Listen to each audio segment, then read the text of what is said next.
Kita akan membahas soal stack atau yang disebut oleh penulisnya yaitu Benjamin Bratton sebagai sebuah komputasi berskala planet atau planetary scale computation. Penjelasan saya hanya akan membahas tentang yang penampakannya saja. Jadi hanya di persoalan bagaimana stack itu merupakan logika baru dalam menata ruang, baik itu ruang fisik, ruang sosial maupun ruang yang sifatnya nanti digital. Situ. Jadi penjelasan ini untuk membantu kita memahami tentang bagaimana memahami secara makro, secara umum, secara helikopter view tentang perubahan yang sedang terjadi di dunia hari ini dalam konteks perkembangan teknologi, khususnya apa yang selalu didengung-dengungkan oleh para pakar dan pemerintah sebagai revolusi industri 4.0. Nah, saya nggak akan banyak membahas tentang revolusi industrinya, tapi apa dampak revolusi industri itu, apa dampak teknologi-teknologi yang dibawanya terhadap cara kita melihat dunia dan terhadap cara dunia dikelola, ditata, dipahami, dilihat, dan diindra. Nah, itu yang nanti akan kita bahas. Nah, hal pertama yang menarik sebenarnya adalah diskursus mengenai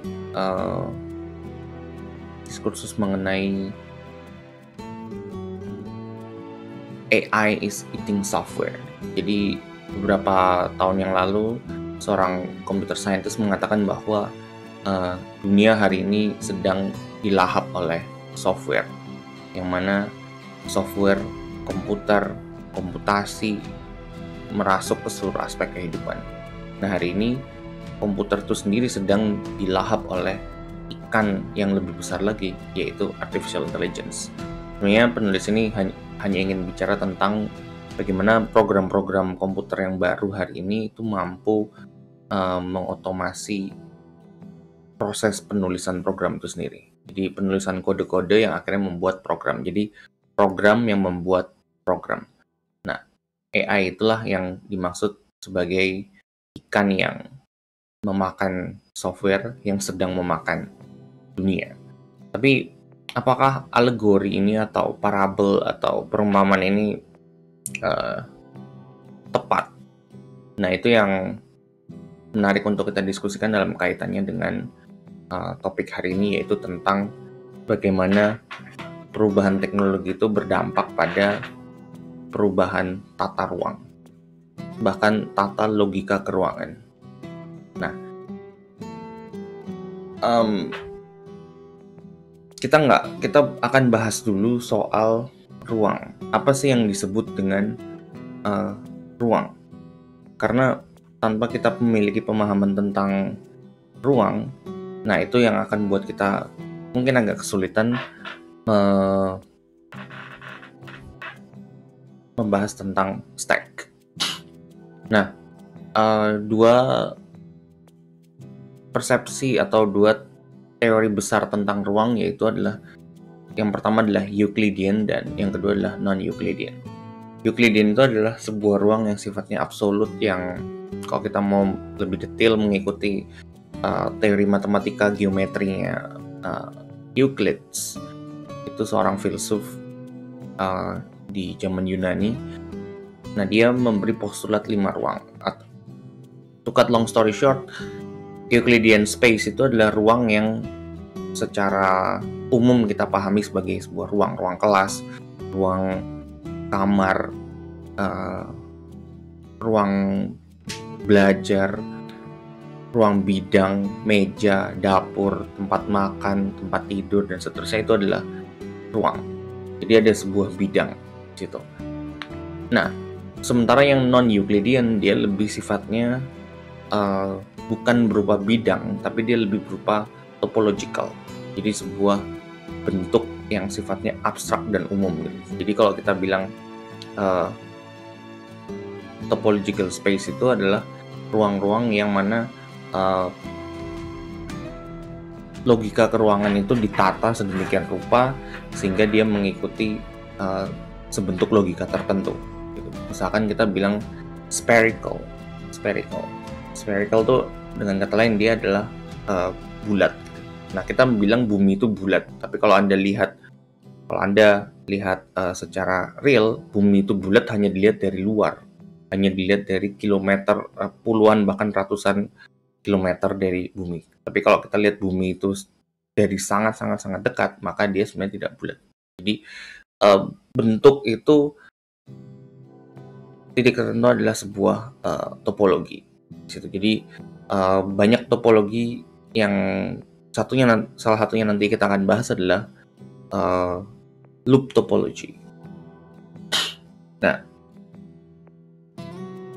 ruang topologis yang lainnya itu bisa kita melihat dari konsepsi tentang ruang sosial.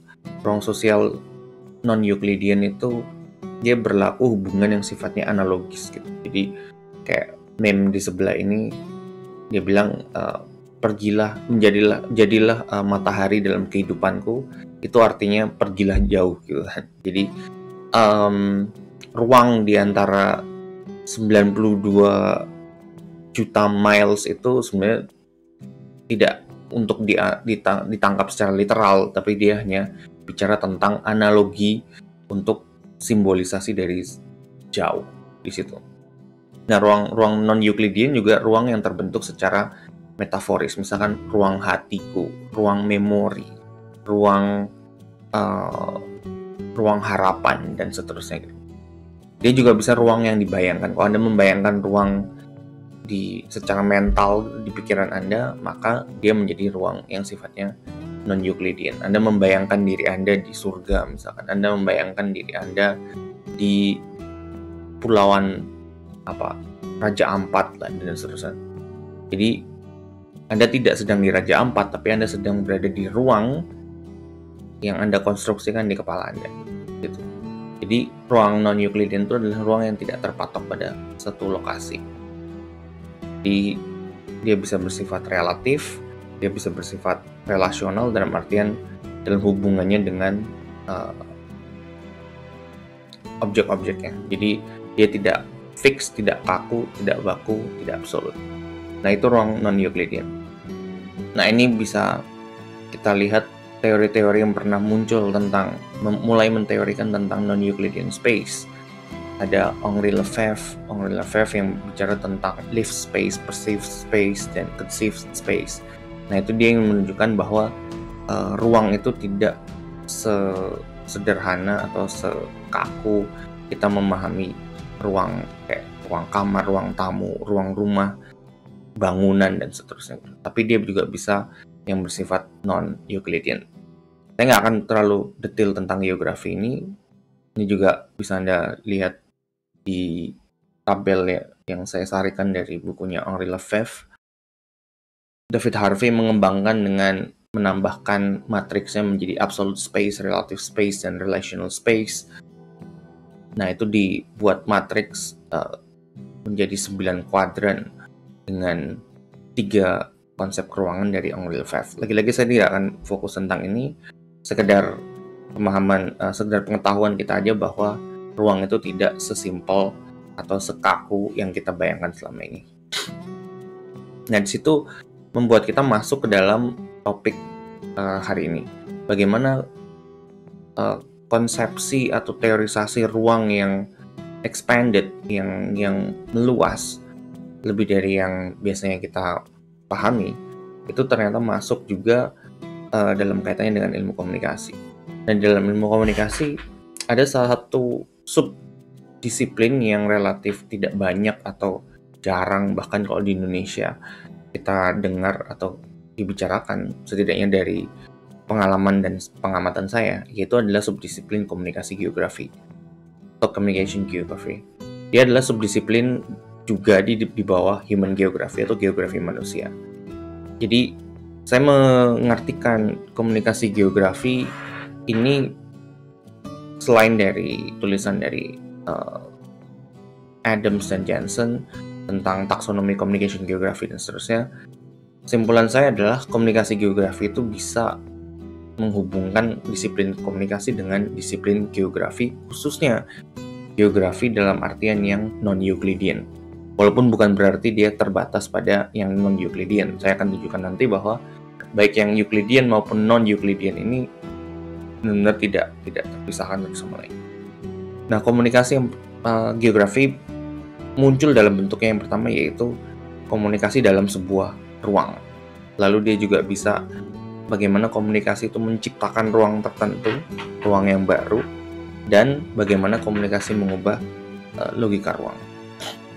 Nah, kalau kita melihat komunikasi sebagai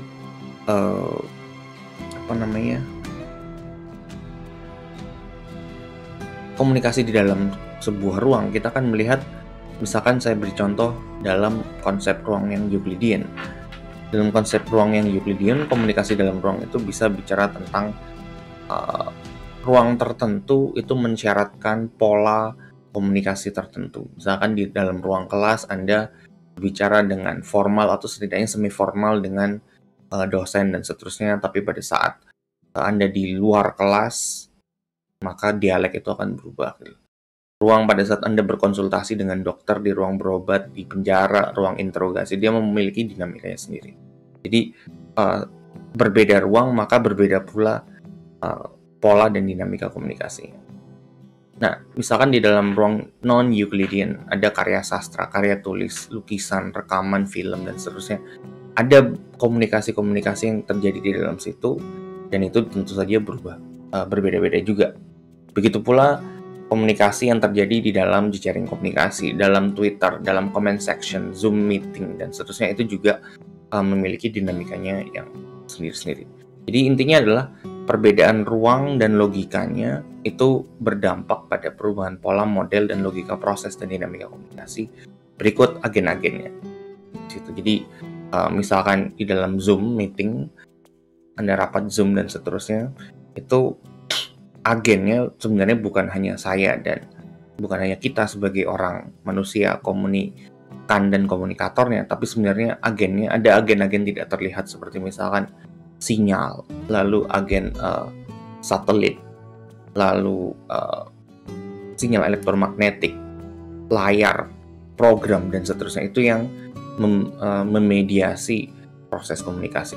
Jadi itu tadi maksudnya bahwa berubah ruang, maka berubah pula model komunikasi. Nah, sementara bagaimana dengan komunikasi yang menciptakan ruang? Nah, komunikasi yang menciptakan ruang itu pada saat proses dinamika komunikasi itu sendiri secara disadari atau tidak dia menciptakan sebuah ruang yang baru. Misalkan saya beri contoh di sini adalah misalkan Anda main mobile gaming di sebuah tempat, lalu misalkan otak bisnis saya bekerja gitu. Oh, ternyata di tempat ini banyak orang yang main mobile gaming di situ. Saya kumpulkan semuanya dan saya bikinkan sebuah bazar dan seterusnya. Maka menjadilah e-sports gitu kan. Jadi e-sports itu kan sebenarnya cuma ngumpulin orang yang main game di gawai gitu kan, lalu dibikinkan event gitu. Sekolah misalkan, sekolah itu juga kalau kita ngeliat sejarah dari kemunculan sekolah, sejarah dari kemunculan universitas, itu sebenarnya adalah proses praktik-praktik saling mengajari, saling sharing, saling diskusi, saling berdebat yang dilakukan di taman, bahkan kalau di zaman Yunani disebutkan di agora atau di pasar. Nah, itulah mulai dia diorganisasikan, dilembagakan, sampailah hari ini menjadi sekolah. Jadi itu bagaimana proses komunikasi menciptakan sebuah ruang. Nah, saya beri contoh yang non-Euclidean dalam artian medsos misalkan. Medsos itu sebenarnya memfasilitasi pertukaran pesan informasi antar user yang dengan sendirinya dia menciptakan sebuah ruang yang mana tercipta ruang baru.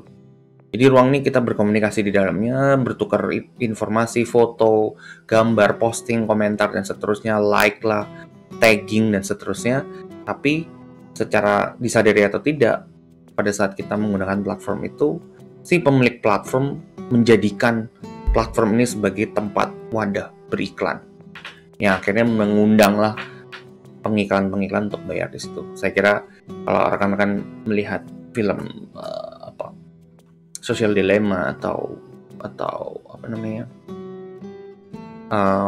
The Great Hack dan seterusnya. Nah, itu saya kira bisa menunjukkan secara jelas bagaimana proses apa yang disebut Dallas Might sebagai audience commodity itu benar-benar terjadi. Jadi bahwa kita dijadikan komoditas dalam proses kita sebagai peserta atau partisipan di dalam sebuah media di situ. Nah, lalu komunikasi mengubah logika ruang. Nah, di sini yang Euclidean misalkan Anda di sebuah kantor, ada orang yang gaya kepemimpinannya otoriter dan seterusnya, yang serba control freak dan seterusnya. Nah, dia biasanya meminta ruangan itu ditata sedemikian rupa supaya dia bisa mengawasi semuanya di situ. Bahkan saya pernah diceritain seorang teman di kantor desainnya dia, startup desain dan seterusnya seperti itu, ditata sedemikian rupa supaya setiap orang tuh ngadep ke tembok dengan laptopnya sendiri dan berbentuk letter U sini. Sementara bosnya di belakang dia bisa ngelihat semuanya dari belakang. Artinya apa? Dia bisa ngelihat pada saat saya buka Facebook atau saya buka Twitter atau saya buka Instagram di laptop saya, dia bisa tahu bahwa saya sebenarnya tidak sedang bekerja. That's bagaimana control itu juga mengubah ruang yang sifatnya Euclidean. Nah, non-Euclidean kita bisa ngelihat pada saat terjadi misalkan Anda bertemu dengan orang yang tiba-tiba nyambung ngobrolnya di situ kan. Nah, awalnya formal, semi formal, terus akhirnya diskusi Anda menjadi intim. Nah, ruang yang tercipta di antara Anda ini adalah ruang yang berubah logikanya seiring dengan komunikasi yang berubah di situ.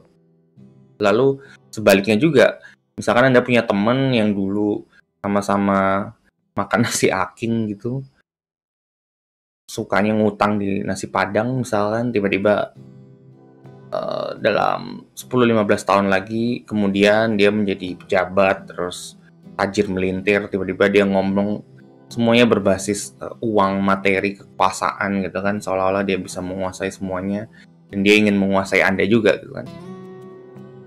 Nah, itu tiba-tiba hubungan Anda menjadi hambar gitu. Nah, itu menunjukkan bagaimana komunikasi juga mampu mengubah logika ruang. Nah, khususnya yang bentuk ketiga dari komunikasi geografi inilah yang mau kita bahas dalam kaitannya dengan stack, yaitu bahwa kehadiran benda-benda, agen-agen atau yang disebut gawai, gadget, teknologi, infrastruktur dari TKI, teknologi komunikasi dan informasi, seperti Internet of Things, IoT, lalu Big Data, Cloud Computing, Machine Learning, Artificial Intelligence, dan seterusnya, itu telah membuat proses komunikasi sedemikian rupa bertransformasi menjadi bentuknya yang benar-benar digital, yang terotomasi. Nah, pada saat praktik-praktik dan gawai-gawai ini mengotomasi dan seterusnya, pada saat terakumulasi dia menciptakan logika pengorganisasian ruang. Ruang ini tidak hanya ruang kamar Anda, ruang hidup Anda, tapi the whole universe, the entire earth itu sendiri, keseluruhan bumi itu sendiri berubah menjadi apa yang disebut oleh Benjamin Bratton sebagai planetary scale computation atau stack. Nah, itu yang akan kita bahas dalam video kali ini. Nah, logika sebelum kita bahas stack, sebelum kita bahas planetary scale computation, ini logika ruang platform yang disebut dengan loop topology. Jadi pada saat kita bicara platform, sebenarnya kita tidak hanya bicara sekedar wadah. Platform itu wadah, dia mewadahi apa sih? Dia bukan hanya mewadahi orang, tapi sebenarnya dia mewadahi sebuah kemungkinan interaksi, kemungkinan iterasi, relasi yang jumlahnya tidak terbatas di dalamnya, dan bahkan dia nggak peduli sebenarnya dengan relasi-relasi itu. Itu kenapa platform itu disebut agnostik. Dalam artian, ya apapun yang ada di dalamnya dia nggak peduli. Mau Anda pro A, pro B, Anda ideologinya atas, bawah, dan seterusnya, yang penting Anda ada di medsos itu. Jadi Anda benar-benar berada di dalam loop topologi seperti ini. Nah, ini salah satu bentuk topologi yang disebut dengan Mobius. Kalau Anda lihat di situ. Jadi mau jalan kemanapun ya Anda tetap ada di dalam Mobius gitu. Mobius strip namanya, pita Mobius. Atau kalau Anda ngelihat marmut yang lari di komedi putar, nah itu sama, loop topology. Nah, stack menurut Benjamin Bratton, dia juga mengikuti logika loop topologi seperti ini. Jadi dia sistem baik itu fisik maupun non fisik yang menciptakan loop yang mana user-user di dalamnya itu terjebak quote and quote di dalam stack itu sendiri. Nah, ini tulisan penting yang menurut saya bisa menjelaskan tentang asal-usul atau genesis atau kemunculan dari planetary scale computation. Dan bisa dibaca di sini, terutama yang saya stabilo. Tapi intinya adalah kemungkinan komputasi berskala skala planet itu dimulai pertama kali dari kemampuan manusia dalam menginformatisasi segala sesuatunya. Nah, menginformatisasi ini adalah mengubah segala sesuatu menjadi bit-bit informasi. Bahkan nanti setelah dia terinformatisasi hari ini, terutama dengan naik daunnya data science dan big data dan seterusnya, itu informatisasi itu bertransformasi pula menjadi sebentuk datafikasi di situ. Jadi informatisasi itu adalah mengubah sesuatu yang sifatnya material menjadi sebentuk yang sifatnya linguistik, yang sifatnya simbolik, yang sifatnya bisa representasional gitu. Jadi misalkan saya beri contoh tubuh saya. Nah, bagaimana tubuh saya yang material ini bisa terinformatisasi? Maka dia harus dilihat dalam bentuk apa? Diberi satuan tinggi, lebar, warna, lalu dia bisa melihat bentuk dan seterusnya. Nah, itu menjadi satuan-satuan informasi. Nah, itu contoh dari informatisasi situ. Lalu misalkan mengukur. Jadi kita meletakkan mengimpose standar-standar ukuran terhadap sesuatu. Mengimpose rezim bahasa, rezim tanda terhadap sesuatu. Orang misalkan kita gambar bulat, lurus, dan seterusnya. Jadi kayak gambar orang yang trivial seperti biasanya kita gambar orang. Nah, itu mensimbolisasikan manusia misalkan. Nah, itu informatisasi. Nah, pada saat semua bisa terinformatisasi, semuanya terregister sebagai sebentuk informasi, maka sistem informasi itu sendiri bisa kita lihat sebagai sistem dari segala sesuatunya. Nah, all systems come to mean information systems, then computation, which otherwise might be defined differently, comes to refer to algorithms holding systems of information together. Jadi komputasi atau algoritma ini itu adalah yang membinding, yang mengikat seluruh sistem informasi yang adalah menginformatisasikan, menyimpan, merekam memori dari dunia itu sendiri. Nah, pada saat itu berskala planet, artinya adalah seluruh entitas yang ada di dalam planet itu sendiri yang terkomputasi, yang terinformatisasi. Nah, sebelumnya apa sih komputasi itu? Lagi-lagi kita tidak sedang belajar ilmu komputer, tapi penting untuk kita mengetahui apa itu komputasi, khususnya kalau kita pengen memahami platform geografi ala stack ini dengan baik gitu. Nah, dia pertama kali diteorikan oleh seorang Ada Lovelace namanya. Dia seorang anak dara dari Lord Byron, seorang sastrawan, dan dia juga terkenal sebagai murid dari Charles Babbage atau yang disebut dengan bapak komputer gitu. Nah, kalau Charles Babbage itu disebut sebagai bapak komputer, maka Ada Lovelace ini disebut ibunya dari komputer programmer. Dia adalah programmer pertama di dunia. Kalau kita bicara programming dalam artian menuliskan atau penciptaan mesin komputasi. Nah, to cut long story short, dia di umurnya yang sekitar 18 itu, bahkan umur 18, masih sangat muda sekali. Dia menulis banyak, khususnya tentang apa yang disebut dengan the analytical machine. Nah, intinya dia mau bilang bahwa mesin analitik atau yang hari ini kita sebut komputer itu sebenarnya bisa mengkomputasi segala sesuatu di dunia ini, all subjects in the universe. Jadi sepanjang all subjects in the universe ini bisa diubah dalam bentuk logika yang simbolik, dalam bentuk tanda-tanda, dalam bentuk bit-bit yang bisa dikalkulasi, maka dia menjadi computable. Nah, itulah yang disebut dengan universal computation. Nah, ini ada Lovelace, dia menggabungkan puisi dengan science yang menjadi software. Jadi kalau teman-teman baca autobiografinya atau beberapa bukunya yang sudah diterbitkan, itu dia banyak menggunakan alegori yang sifatnya sastrawi untuk komputer. Sesuatu yang saya kira jarang kita temui hari ini di kalangan programmer atau di kalangan computer geeks. Nah, fast forward 100 tahun, ini adalah bapak modern komputer modern, yaitu Alan Turing. Kalau teman-teman bicara tentang Alan Turing, dia terkenal dengan Turing Test. Turing Test itu bagaimana mencoba mensimulasi pikiran oleh manusia. Tapi lagi-lagi saya tidak akan bicara tentang itu, tentang kajian artificial intelligence. Tapi poin di sini adalah saya ingin menekankan bagaimana Alan Turing pun juga melihat pada dasarnya komputasi itu adalah sebentuk filosofi sebelum dia menjadi sebuah engineering, keinsinyuran atau sebuah teknik.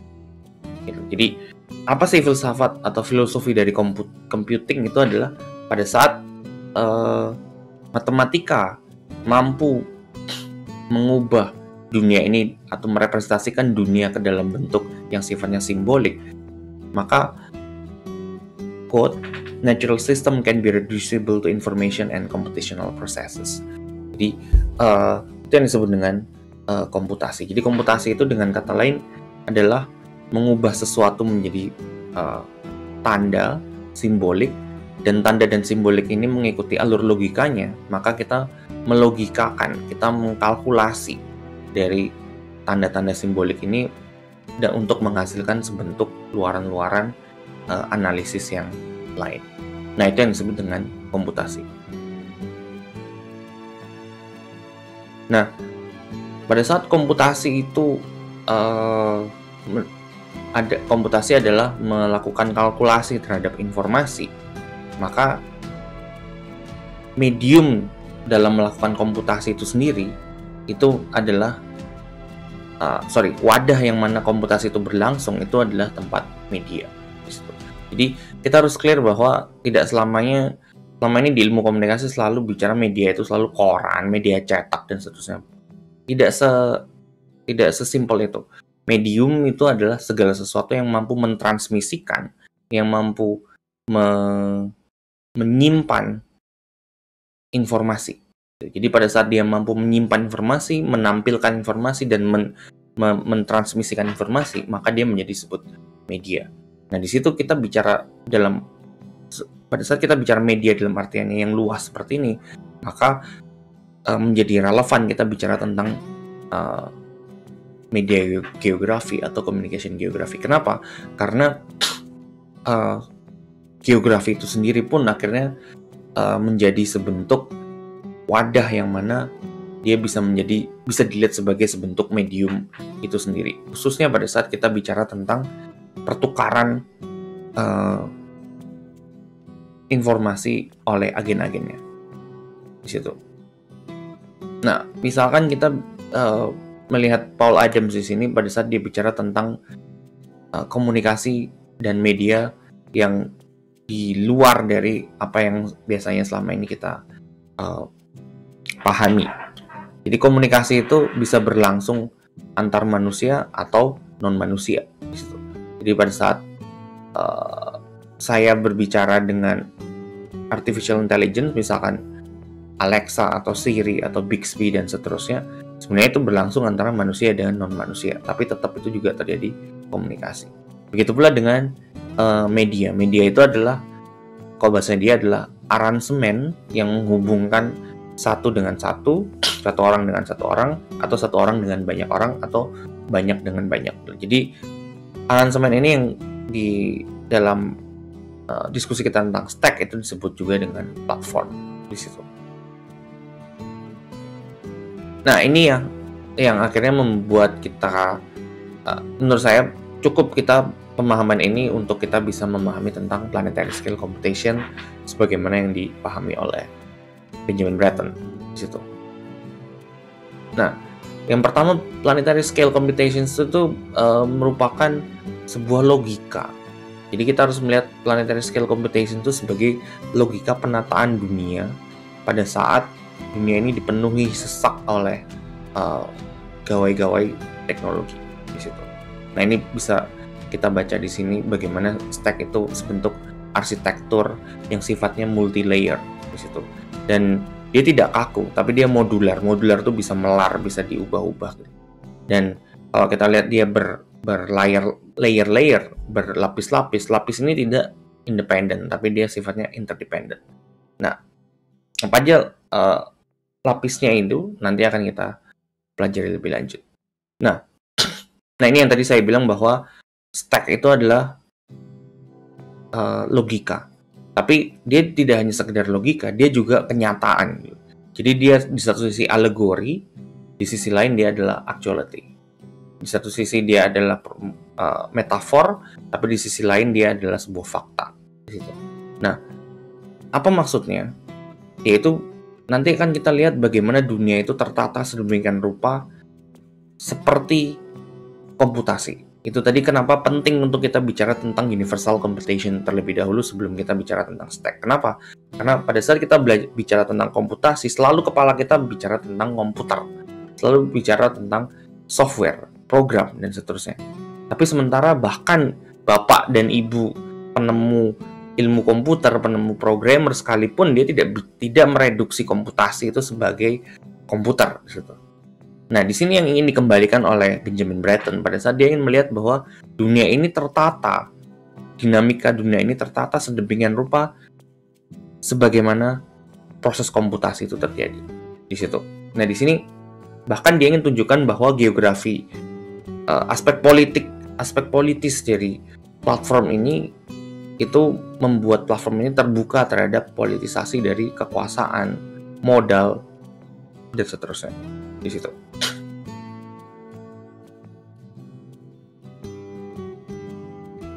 Nah, itu tadi yang saya bilang bahwa layer-layer atau lapis-lapis dari stack. Jadi stack itu tumpukan dengan bahasa Indonesia ya. Jadi stack itu bagaimana misalkan Anda bicara tentang sistem internet Anda punya IP address Anda masuk ke dalam DNS Anda masuk ke satelit dan seterusnya. Jadi dia ada layer-layer di situ. Begitu pula dengan stack yang dibayangkan oleh Bratton. Jadi layer ini tidak hanya lapisan yang sifatnya komputasional atau berbasiskan komputer, tapi dia juga bisa berbasiskan sosial manusia dan daya-daya yang sifatnya konkret seperti apa, sumber daya alam dan seterusnya. Nah, itu dari stack. Nah, dengan pemahaman itu tadi, bagaimana stack itu merupakan platform geografi, bagaimana dia merupakan layer-layer, bagaimana dia merupakan penataan dunia dan seterusnya, maka kita bisa melihat dunia itu seperti layer ini, bagaimana yang ditunjukkan oleh Bratton.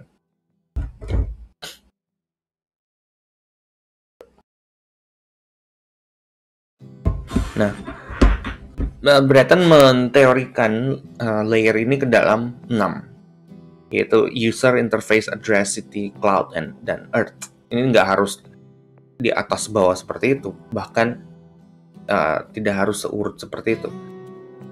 Jadi dia interdependent, dia interoperable, dia benar-benar fleksibel dan modular.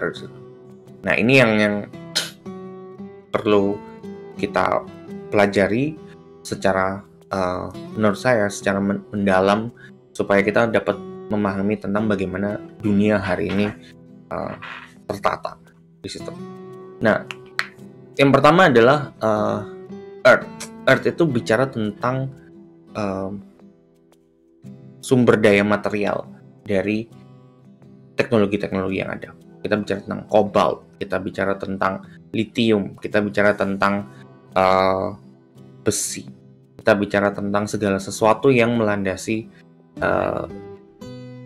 teknologi komputer hari ini. Di situ.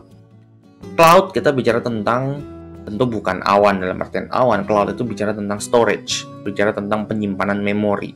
Dia bicara tentang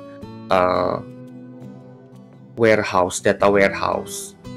Itu. Jadi cloud itu yang dimaksud seperti itu. Dia bicara juga tentang jejaring wireless, satelit dan seterusnya. Nah, itu yang mencakup dalam cloud. Nah, city itu kita bicara tentang infrastruktur. Infrastruktur bisa ada rumah, ada kafe, ada gedung, ada gudang dan seterusnya. Ada jalan, ada peta. Nah, city itu kita berbicara tentang di mana gawai-gawai itu bertempat. Nah, itulah city. Kalau address, kita bicara tentang tidak hanya address dalam artian alamat rumah Anda, kode pos, alamat rumah dan seterusnya, tapi dia juga bicara tentang IP address. Dia juga bicara tentang variabel, bahwa Anda direpresentasikan di dalam program sebagai sebuah variabel. Jadi addressability itu adalah bagaimana Anda bisa dirujuk. Bagaimana Anda bisa dirujuk, nah itu proses perujukan itulah yang disebut dengan IP address di situ.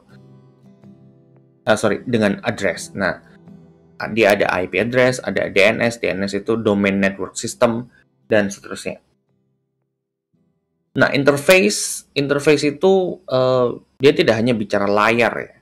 Interface itu adalah perbatasan yang memungkinkan user berinteraksi dengan software, dengan piranti komputasi. Jadi kalau kita bicara tentang handphone kita yang paling sederhana, maka interface-nya adalah layarnya. Nah, di dalam layar itu ada apa? Ada design, ada user interface, ada user experience, ada layout, ada digital object, ada asset, ada template-templatenya After Effects, template-nya Premiere, template-nya Photoshop, filter, dan banyak hal lainnya, color presets dan seterusnya. Jadi interface kita bicara di situ. Tapi interface tidak selalu hanya visual. Interface juga bisa berupa fisik. Saklar Anda itu toggle on off-nya itu adalah interface. Keyboard Anda untuk ditekan itu adalah interface. Lalu pada saat Anda menyampaikan kepada IoT, kepada Alexa, kepada Siri, kepada artificial intelligence yang bisa diaktifkan dengan suara, maka suara itu menjadi interface. Nah, itu interface. User itu jangan terkecoh. User tidak selalu hanya manusia. Bahkan Breton itu memberi kisi-kisi bahwa user itu adalah dilihat dari 3 kualitas. Kualitas pertama adalah dia harus tahu sesuatu, atau dia memiliki sesuatu, atau dia adalah sesuatu. To know, to have, dan to be.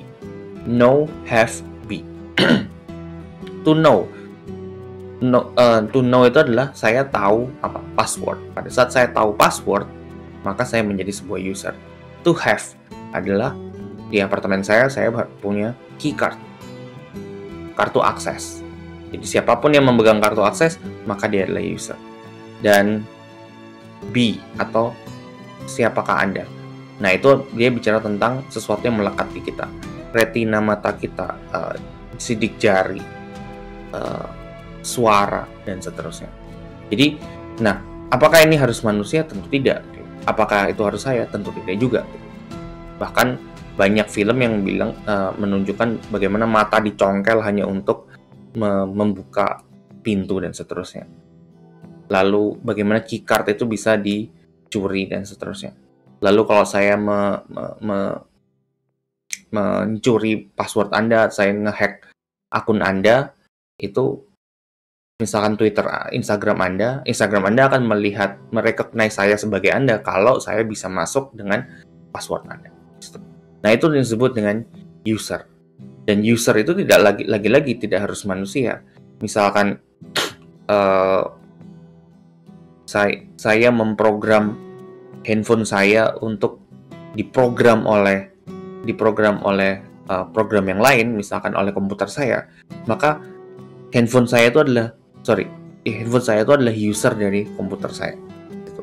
Jadi user itu bicara tentang bagaimana sebuah service itu digunakan oleh sesuatu. Jadi dia tidak selamanya berbicara tentang manusia, intinya di situ. Nah ini penjelasan lebih lanjut tentang stack ya. Nah, lalu apa sih, bagaimana kita melihat hubungan di antara stack ini? Nah, hubungan di antara stack ini adalah dia sifatnya dia bisa bolak-balik dari bawah ke atas, dari atas ke bawah, dan dia atas bawahnya ini benar-benar nggak harus fix seperti itu. Jadi kita bisa lihat di satu sisi dia hubungannya adalah ekstraktif, mengeksploitasi, mempekerjakan, mengonsumsi. Tapi di sisi lain dia mengeluarkan, memproduksi, menciptakan, dan membuang sampah di situ. Jadi sifatnya sangat sirkuler seperti itu. Nah, saya nggak akan detail dulu di sini. Mungkin di kesempatan berikutnya kita akan membahas jauh lebih detail tentang setiap layer ini. Tapi setidaknya ya gambaran untuk melihat bagaimana sih relasi di antara seluruh stack ini kita bisa lihat seperti ini. Di dalam misalkan kita bicara tentang user ke interface. Ini user interface, terus ini address, lalu ini city, ini cloud, dan ini earth. Ini bukan gambar dari Breton, lalu dia menambahin di sini network. Nah, cuman menurut saya ini agak redundant ya, jadi saya nggak pakai yang ini.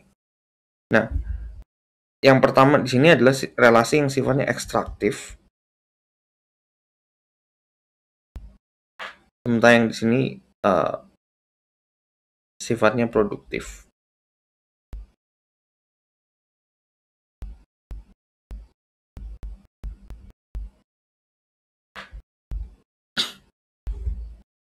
Nah, user diekstrak oleh interface apanya? Datanya. User diekstrak datanya melalui rupa-rupa datafikasi. Lalu interface memberikan ke user berupa apa? Experience, petunjuk, dan seterusnya. Service. Jadi misalkan YouTube membaca penggunaan saya, cara penggunaan saya akan video-video itu, lalu dia melempar balik ke saya dalam bentuk rekomendasi. Nah, lalu interface ke address.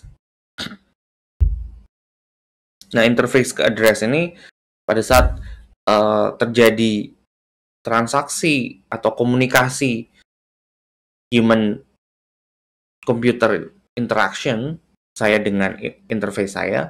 Nah, di situ dicatat di mana terjadinya, kapan terjadinya, di lokasi mana, di titik mana oleh addressing system di sini, oleh GPS.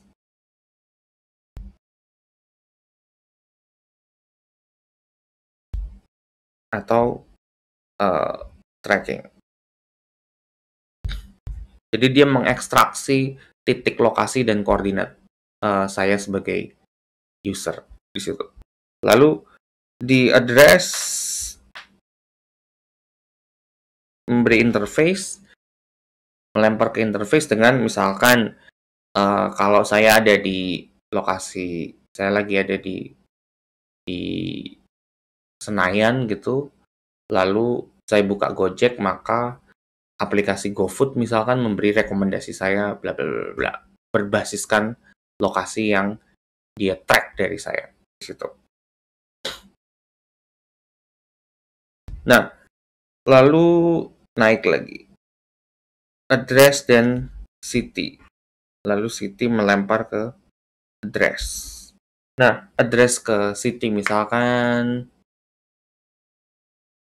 apa ya? Nah, misalkan surveillance kamera. Surveillance kamera itu mampu mengadres kita sebagai apa? Kalau misalkan kalau Anda lihat machine vision itu kalau Anda di bandara atau di hari-hari ini sedang ada apa namanya? Kamera surveillance yang bisa melihat suhu tubuh Anda. Nah, itu kan Anda lihat bahwa kepala Anda dikotak-kotakin gitu, ada derajatnya berapa dan seterusnya. Artinya Anda bisa di-address. Addressability Anda adalah dari segi bentuk Anda yang dipelajari oleh mesin, gitu kan. Nah, address itu masuk ke city dalam artian apa? Kita bergerak di dalam city. Kita bergerak di dalam city, sementara city itu mengekstrak addressability kita, data kita, melalui misalkan apa? Surveillance kamera. Dan seterusnya. Itu. Jadi, bagaimana address contribute ke city seperti itu. Dan sebaliknya city ke address itu dengan saya tahu Anda di mana, misalkan saya mau mencegat Anda, maka saya bisa melakukan cross-check atau ke tempat Anda secara tepat di situ. Jadi saya bisa melakukan pinpoint, menentukan lokasi Anda. Gitu.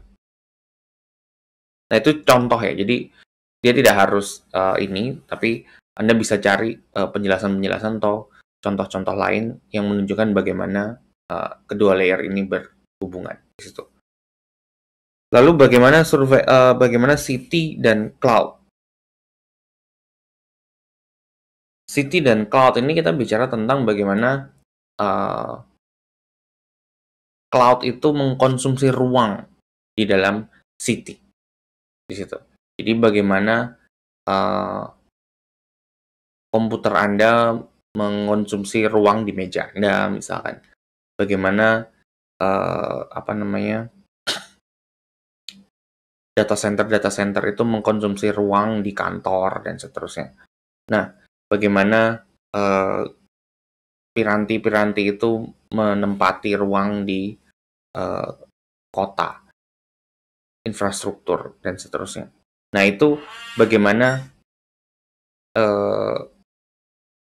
cloud mengekstrak atau mengkonsumsi city sebagai sebuah ruang di situ.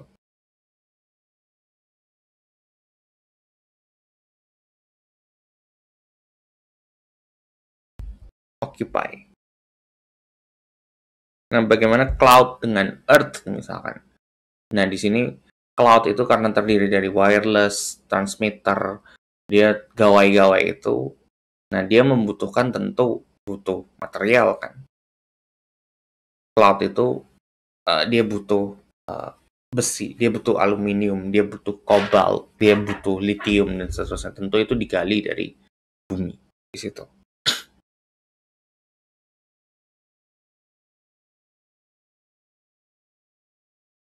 Nah, itu saya kira contoh bagaimana proses ini berlangsung secara masif dan secara global sehingga dia membentuk semacam komputasi tersendiri. Bagaimana ekstraksi dan produksi ini sifatnya timbal balik dan dia bisa berlangsung di segala layer di situ.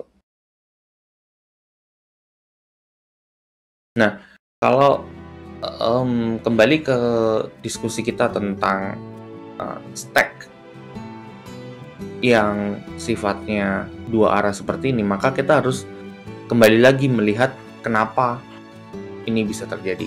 Nah, itulah yang disebut oleh Benjamin Bratton sebagai bentuk kapitalisme platform. Jadi kapitalisme platform adalah pada saat proses ekstraksi, eksploitasi untuk menciptakan produk, komoditi, dan seterusnya itu dilakukan untuk melakukan apa yang disebut dengan relations of production. Jadi relasi produksi kapitalis itu adalah bagaimana proses produksi itu tidak dilakukan untuk memenuhi kebutuhan atau kepuasan konsumen semata, melainkan lebih dari itu, dia dilakukan untuk amplifikasi atau memperbesar profit. Jadi hukum supply dan demand itu sebenarnya bukan tidak berlaku dalam kapitalisme, walaupun para ekonom itu bersikeras bahwa hukum supply demand itu berlaku. Karena apa?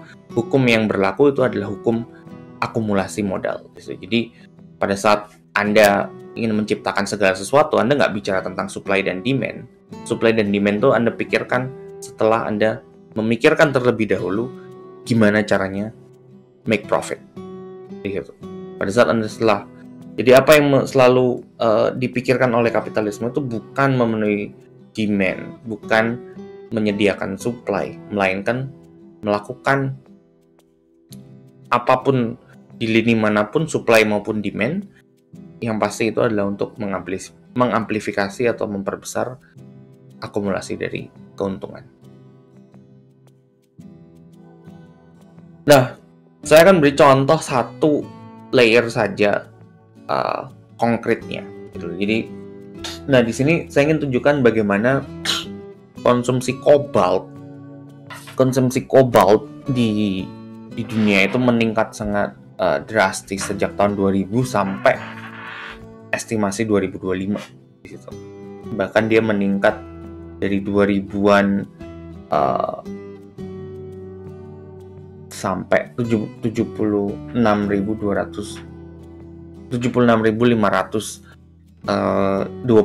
ton di situ. Jadi dari 2000 ton menjadi 76.000 ton di situ. Nah, kita bisa melihat bagaimana konsumsi sumber daya alam kobalt ini ternyata adalah yang memberi bahan bakar dari aktivitas bergawai kita sehari-hari. Nah, di mana pusat dari penambangan kobalt itu, dan menariknya itu terjadi di Kongo. Dan di Kongo itu orang menambang, kalau bisa kita pakai kata tambang ya, menambang kobalt itu dengan cara apa? Dengan tangan. Jadi mengais-ngais dan seterusnya. Dan itu menghidupi mereka di sana. Dan tentu dibayarnya murah. Itu saya tunjukkan gambarnya bagaimana bahkan sampai disebut sebagai modern day cobalt slavery in Congo. Bahkan itu gambar di bawah saya tunjukkan bagaimana mereka menggunakan tangan untuk mengambil. Jadi dia mengais-ngais di bukit-bukit itu untuk mengambil kobalt, dan kobalt itulah yang nanti akan memberi menjadi bahan baku untuk membuat elemen-elemen dalam piranti elektronik kita sehari-hari. Nah, itu pada saat dia mengekstraksi dari bumi. Lalu apa yang dia produksi? Dari Earth ini. Maka Earth ini juga memproduksi, selain dia menyediakan bahan baku, tapi dia juga akhirnya menjadi tempat di mana sampah itu menumpuk. Situ. Sampah-sampah handphone kita, sampah komputer kita yang nggak kepake, kabel-kabel dan seterusnya. Dan itu jangan dikira itu Anda lempar di sampah itu selesai perkara. Dia berkumpul di banyak tempat yang akhirnya menumpuk, menunggu didaur ulang bagi yang bisa didaur ulang di situ. Bahkan di luar angkasa itu satelit itu, jadi kalau Anda ngelihat gambar luar angkasa yang bulat, yang nostalgic, yang yang mellow gitu kan, dan seterusnya itu di film-film sci-fi itu sebenarnya nggak seperti itu. Kenapa? Karena di luar negeri itu di luar angkasa, sebagaimana di reportase-reportase yang bisa kita baca di banyak media, itu ditunjukkan bagaimana terdapat 300.000 pieces of garbage orbiting Earth gitu. Dan itu adalah satelit-satelit yang udah lama gitu. Sejak tahun 50-an lah saya kira. Sejak Perang Dingin pertama kali bergegas ke ruang angkasa. Waste in Space ini tonton bisa lihat sendiri infografis yang dibuat oleh NASA gitu.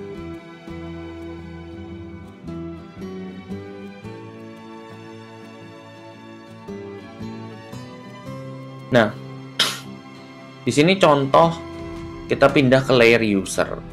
Nah, bagaimana interaksi antara layer user dengan layer-layer yang lainnya? Menariknya di sini layer user itu hanya berhubungan dengan interface gitu.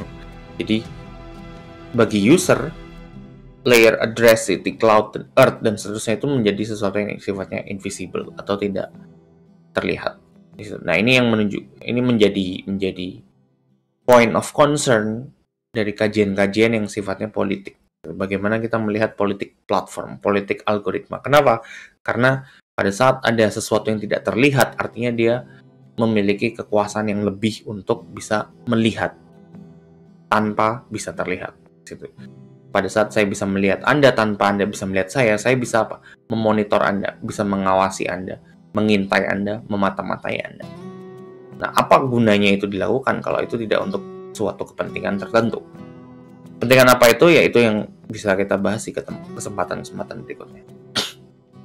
Nah, ini singkatnya kita bisa lihat bahwa eksploitasi nilai dari data, dari apapun itulah yang membuat platform geografi bernama Stack ini berputar. Sehingga pertanyaan kemudian adalah, kenapa kita harus membuat komputasi ini sampai berskala planet? Apa yang terjadi di dunia sehingga komputasi berskala planet ini bisa muncul? Apa yang membuat perkembangan teknologi itu begitu pesat sih? Padahal kan kita nggak butuh-butuh amat sebenarnya di situ.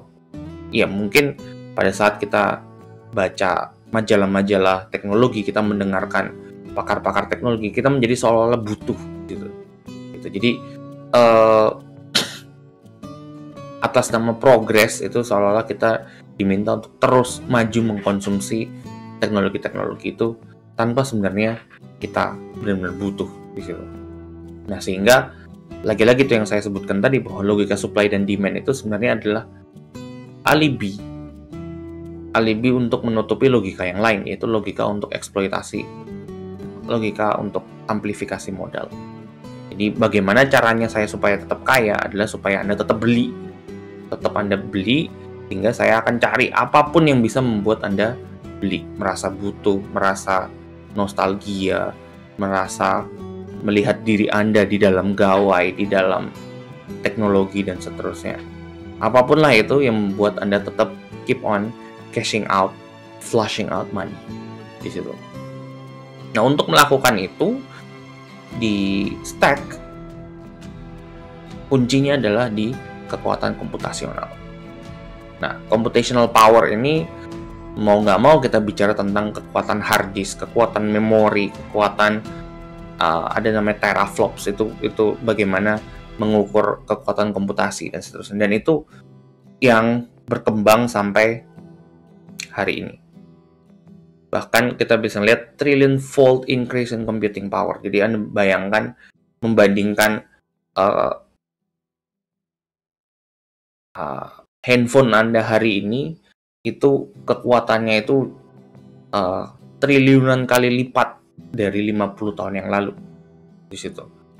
Dulu itu dipakai oleh militer yang secara diam-diam, hari ini itu dipakai sama ponakan Anda untuk nonton Baby Shark misalkan di situ. Dipakai Anda untuk bikin video-video tolol di TikTok misalkan. Jadi kita melihat bagaimana kekuatan komputasi itu berkembang dengan sangat gila-gilaan. Nah, akhirnya apa sih, ada nggak aspek keamanan di sini, aspek politiknya? Nah, aspek politik dan keamanannya di sini kita bisa ngelihat bahwa ternyata munculnya stack ini tidak hanya menguntungkan secara kapitalisme, secara ekonomi, tapi dia juga bisa menguntungkan secara politik, sehingga membuka kemungkinan orang untuk bisa berkompetisi menguasainya. Hari ini kita bisa melihat Amerika melawan Cina, Google melawan Cina, Rusia melawan Telegram, Uni Eropa melawan Facebook, Indonesia melawan Pornhub, misalkan, dan seterusnya. Itu bagaimana perlombaan untuk menguasai stack di situ. Nah, di sini kita bisa melihat bagaimana planetary scale computation itu memungkinkan kekuasaan yang memiliki daya jangkau yang sifatnya planet. Gitu. Dan kita juga bisa melihat bagaimana komputasi ternyata memiliki aspek politiknya. Dan kita bisa melihat juga bagaimana ini semua memungkinkan kekuasaan yang menggabungkan kekuasaan di level politik dan ekonomi. Itulah yang disebut dengan imperialisme. Jadi tentu ini akan kita bisa diskusikan di lain kesempatan, tapi poinnya adalah kita bisa melihat bagaimana daya jangkau yang luas dari stack inilah yang memungkinkan munculnya tidak hanya modus baru dalam menciptakan profit, tapi dia juga menciptakan modus baru dalam penyelenggaraan atau perebutan kekuasaan. Gitu. Nah, untuk mengakhiri, saya kira menjadi penting untuk kita mempertimbangkan apa yang disebut oleh Boris Groys hari ini, yaitu bahwa perang hari ini itu adalah perang dalam mengontrol jejaring informasi dan arsitekturnya. Jadi dia tidak hanya mengontrol pesan dan informasi semata, tapi dia lebih ke arah mengontrol arsitekturnya. Nah, dalam hal ini adalah desain dari komputasi berskala planet itu. Nah, sehingga pertanyaan-pertanyaan yang sifatnya politis atau pertanyaan-pertanyaan yang sifatnya menyangkut kehidupan orang banyak, itu kita harus bertanya tentang kekuasaan seperti apa sih yang muncul dengan stack, dengan IoT, dengan Industrial Revolution 4.0. Apakah kekuasaan itu hanya bicara tentang koersi, todongan senjata, atau dengan ancaman dipukul secara fisik? Tapi kita bisa melihat bentuk-bentuk baru bagaimana teknologi-teknologi Industrial Revolution 4.0 itu juga bisa memunculkan persoalan-persoalan yang sifatnya politik maupun keamanan. Oke, saya kira semoga penjelasan ini bisa membantu Anda untuk memahami secara mendalam tentang stack